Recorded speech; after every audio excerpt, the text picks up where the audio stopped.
Hello, good afternoon.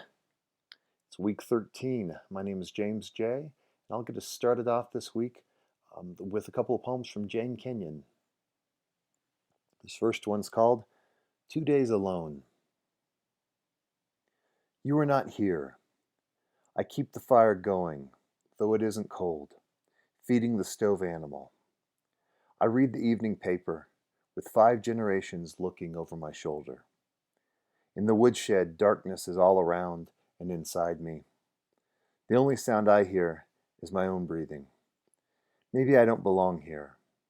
Nothing tells me that I don't. Short little poem by Jane Kenyon.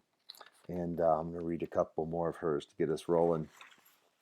You can imagine, as far as a lot of these early poems that she wrote, she has these sort of farmhouse images, and that's what's around her, and that's her surroundings. And then there's also these pictures of what she calls ancestors or just other folks from the family. Things pictures you'd have in an old house of people that had been there before that she seems to have this interaction with. This is another one that works in that same way, called Changes. The cast iron kitchen range grows rust like fur in the cold barn. Oh, we still keep animals, cats, inside the house, while the last load of hay turns dusty on the barn floor.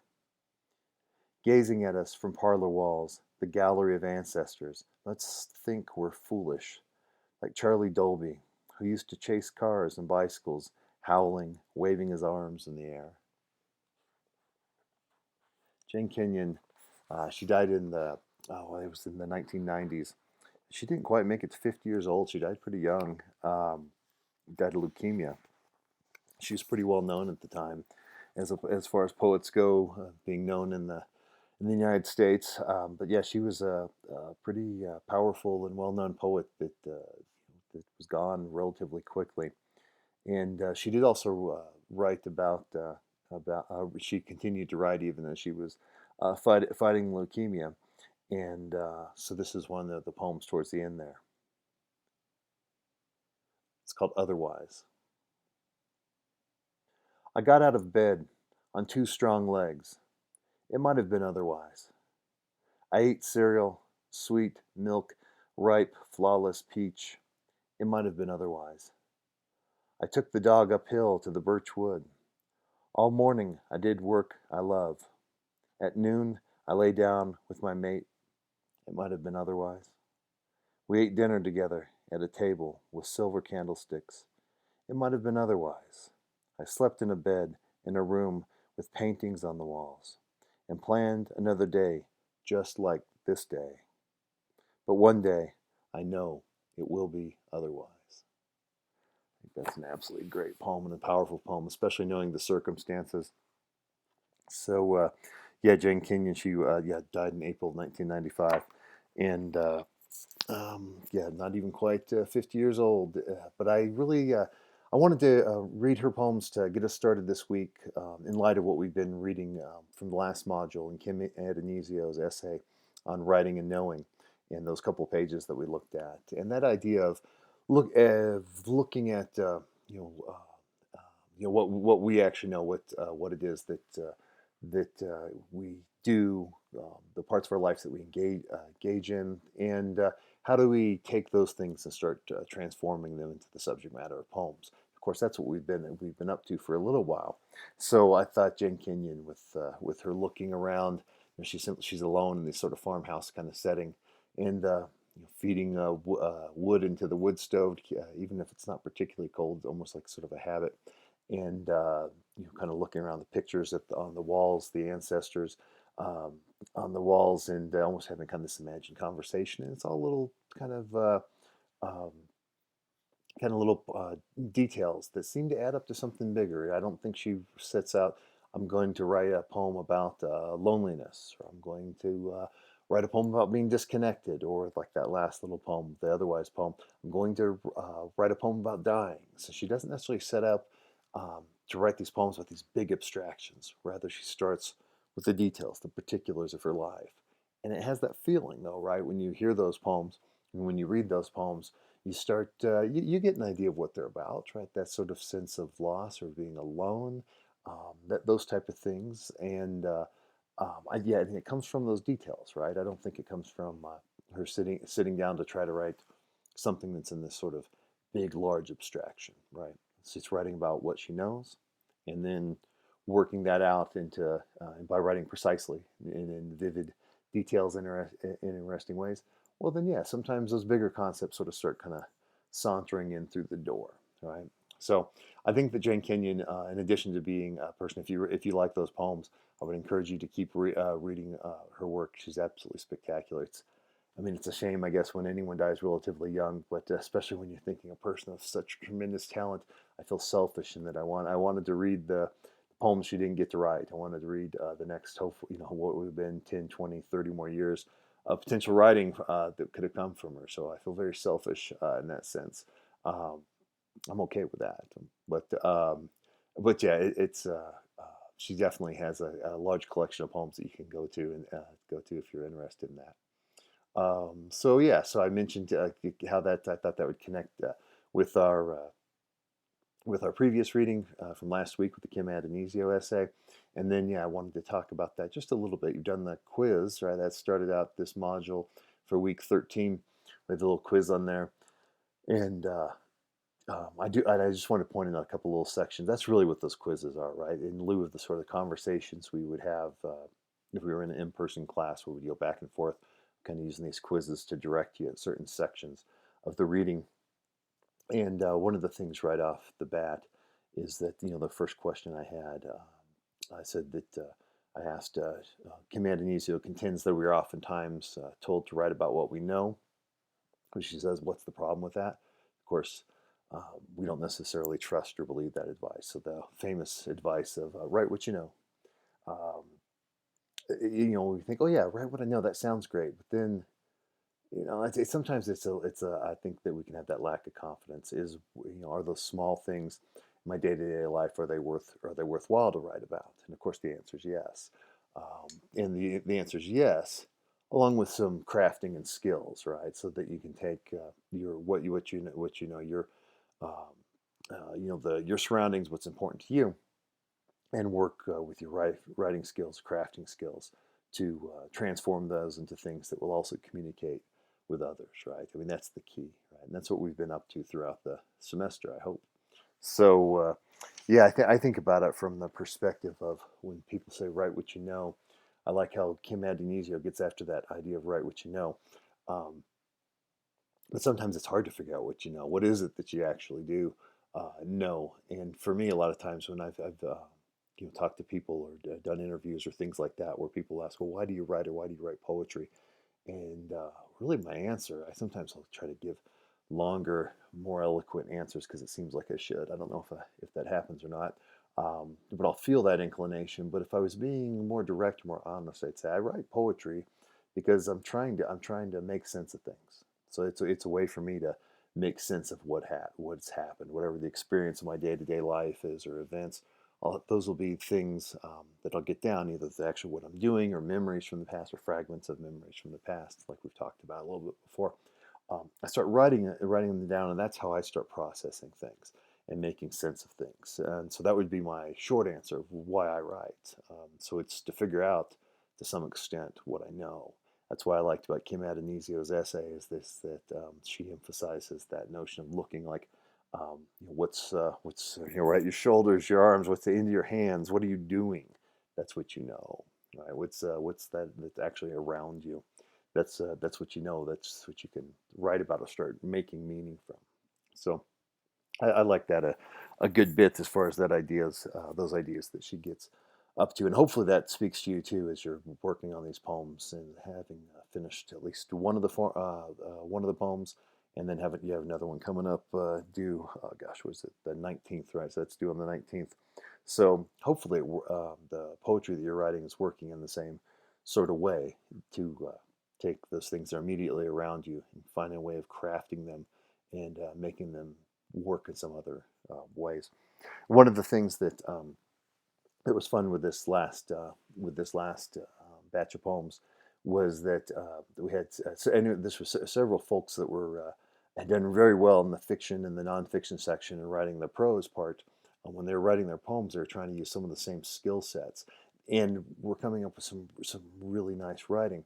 But I could see kind of that steering or trying to kind of push the poem around a little bit and trying to move it into a direction of meaning. And the thing with a poem, it just won't get pushed around. You can't bully it. It's going. There's something about having that compact amount of space that that I think anyway, that is it's hard to maneuver that around. I think it's important to let to look closely, observe closely, look at those details, write in eloquent sort of ways in terms of those active verb choices. It sounds square as soon as I say these things. These sort of more grammatical things that we are looking at, but to really look at the details and play with the language and fiddle with it. I think a lot of the comments I put on those poems were fiddle with it. Keep fiddling with it. And my hunch is, you might need to go over here and expand a little bit more. My hunch is you might need to cut back a little bit. I could be 100% wrong, right? But this is my hunch. This is my best guess as to what will keep this poem moving in surprising different directions.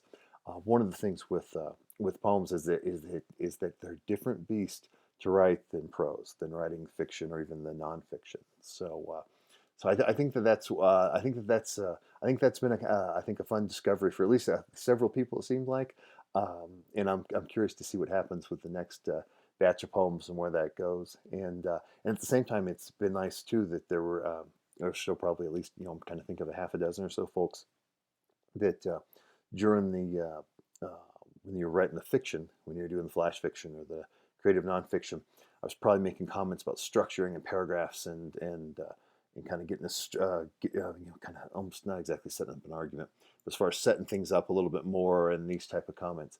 The nice things when you get to the poems, that's a whole different structure set, right? And I could just and I could just see a lot of those folks shifting over, just doing an absolutely fantastic job, taking their same writing skills, observations, but they don't have to worry about the same structures as with the fiction. And it was just like, oh, come on, give me those poems. So that was really great to see too. So hopefully with this next assignment with the poem in response to visual art, that you'll get a chance to really have fun with it. And you've got one poem, at least for this class. Hopefully, maybe you've written a whole bunch. Maybe you've written hundreds on your own, or maybe that was your very first poem. But either way, that's under your belt. You've got that done. That's that first assignment. Let's see where things go with this second one. So, check some of my notes here and make sure I kind of get everything covered, because it does feel like we're in that part of the semester where there's only a few lectures left. As I said, we're in week 13. We've got a 14, 15, and a 16 will be the sort of just final goodbye. So there's really only this lecture and two more that are more complete lectures, and then that little goodbye lecture. So yeah, I always feel like gosh, there's so much to cram into the semester, but of course that's why there's other writing classes. There's other things that you can do and continue to do, and I hope so. I hope so. I mean, in a lot of ways, what I think we're up to in this class with this creative writing for the arts is that we're looking at other ways that folks make meaning out of things. In the same way, when I was just talking earlier about poems, so poetry for me helps me make sense of the world around me, what I see, what I observe, and it helps me process those type of things. And of course, with what we're doing, we're kind of adding another layer there, in that for most of our assignments, we're responding to something else, either music coming up soon here, or painting or visual art forms, or theater or plays, and the way that someone else has made sense of the world around them. And then, of course, we're taking that and spinning it and using our different writing skills to, in turn, make meaning from that. So I think it's fun. I think it's interesting, and it challenges us, gets us out of our comfort zones. Potentially, what we do well. Sometimes it can be a real. I mean, usually that's a real asset with our writing. Sometimes, if we're changing up the style a little bit, the form, it might be a little bit of a liability. We have to figure out a new route, a new path. So hopefully, you're finding that pretty interesting, and we'll continue to do that beyond this class. So my hopes would be that you take these writing skills, the sort of toolbox of different writing skills we've covered. You can have all those at your disposal, and then in turn you can use that to engage the rest of the world with whatever writing you choose, whether you end up writing fiction or creative nonfiction or poetry, some sort of combination of all these things. Whether you enjoy, if you find that you enjoyed really heading to these galleries, at least virtually to these museum galleries. I hope you do more of that. I hope that becomes a way of engaging with the world, and then in turn, being able to have some writing skills that you can kind of process, make sense of what you viewed at that museum, or some writing skills that might be useful to help you make sense of what you saw at the theater, those type of things. So that's the goal anyway, and I think that we're getting there, and I think, as I mentioned before, the quality of writing and just the willingness of folks to engage with different forms of writing has been absolutely terrific in this class. I think it's been terrific. I would just say, period. It's been good, but I would add, especially in light of circumstances during a pandemic, with the class being entirely online, that's a tough situation. People are in a pretty tough spot right now, overall in different ways, and so I think it's been very admirable, and I hope that you all keep those things going. So I'm kind of steering off traffic because I'm or off target, and kind of have all these other thoughts kind of roaming through my mind. The other traffic of the day running through my mind. So I'm gonna get back to my note list here. Make sure I'm getting things covered succinctly. And let's see. I do want to talk a little bit about that formal assignment 6 as far as some of the housekeeping. That's coming up on the 19th. So that's due 19th on the 19th, and that's your writing in response to your poetry in response to a visual art form. All right, so I'm going to look through my notes. This would be the portion of the class again if we were meeting in person. I'd say, okay, is anyone stuck anywhere? That type of thing. So what I'm going to use, I'm kind of just I'll give you my best guess as to where folks might be stuck or having a hard time. I think the main thing by now, hopefully, you've gotten a chance to make your selection as far as to what you're responding to. So you've got your visual art form down. If not, get that done quickly. You want to be able to at least have several days to get to the actual poem, right? So make sure that you're getting that done. You've got from that second assignment when you did flash fiction in response to a visual art form. You've got hopefully your kind of search that you did there, that you either have a museum or gallery of some sorts that you're inclined to go to. Go to that one. If you're looking for something entirely new, awesome. Beware you're starting to run out of time. So if it's more just kind of a fleeting thought that you'd like to look at a different museum, maybe you should go back to the one you went to last time and try looking in galleries there. But either way, get your subject down, continue to go. Um, let's see. I also mentioned as far as what I would talk about on that is we had all the similar things as before, as far as with the last poetry assignment where I mentioned use line breaks, don't necessarily use end rhyme on your poems. That's a whole nother class where we would cover that kind of stuff. Um, and also, I mentioned as far as the revision, make sure read your poem aloud, read it aloud multiple times. Your ear will very much help you revise that we talked about that with the flash fiction at the beginning of the semester, but that I think that applies to poetry in particular. It's a form that it's not exactly like songs. A poem isn't necessarily a song. Those are slightly different things, but it's in some ways it's akin to that, right? In terms of both duration and in terms of a certain rhythm and in the way that the voice comes through. So read that thing aloud, and yeah. So those are some of those particulars. I did want to mention again, as far as I had the optional twist on this assignment, that if you wanted to write it by hand, and then just take a photo, take a image of that and email that to me of the poem, that would be fine. Do make sure that that's not just scrawled on first draft that's barely legible. Okay, so let's you'll see if you're doing it by hand, probably write it once, have a bunch of scratches, notes, circle this, cut that, all that kind of thing. Make sure to give me a, a written copy that's a clean copy though that I can read. Right. So I'll still want the quality to be high. But if you want to do that, I think that it is a way of getting our mind working a little differently. And we're so full of flat screens right now in our lives. So if that gets you going in a different direction, or that's enjoyable, or sometimes just there's a tactile nature to actually writing with our hands. If that's of use, go for it. If that doesn't strike you, or that just doesn't speak to you at all, don't worry about it. Type it up. Do the regular old thing. Okay. So that is writing assignment 6 due on the 19th. So I'm hoping you're having fun with that one, and it's coming along pretty good. If you do get snagged, by all means, send me some emails. Maybe I can help get you unsnagged. I think, folks, I've enjoyed. Actually, I've gotten quite a few emails from people, some phone calls, that kind of thing too. And it's yeah, I've enjoyed getting a chance to talk with you a little bit more, or emailing you a bit more about kind of switching things up as far as writing strategies and that type of thing. So yeah. So ask me if you're stuck. Let's see. I also have, I'm going to be posting in the module this week. I'll have some information on recitation number 2.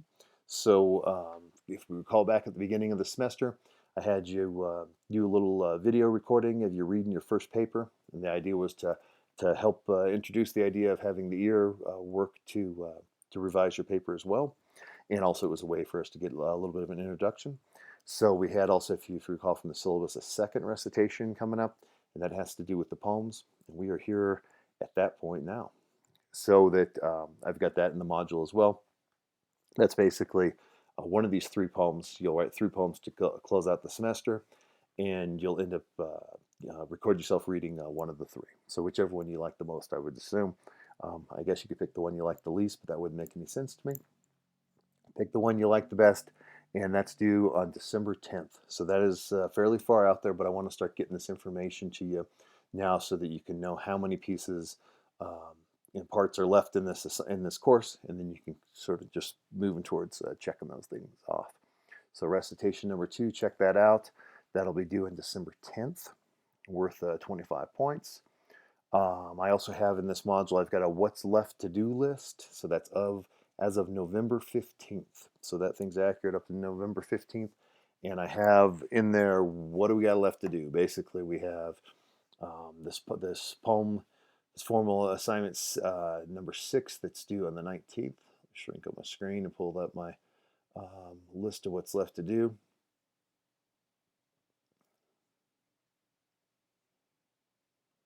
All right. So we've got that one due on the 19th. That's worth 30 points. We've got formal assignment 7, right? That's the last formal assignment poem in response to music. And that's due on December 3rd. That's worth 30 points. We've got the recitation I mentioned. That's going to be on the 10th of December with 25 points.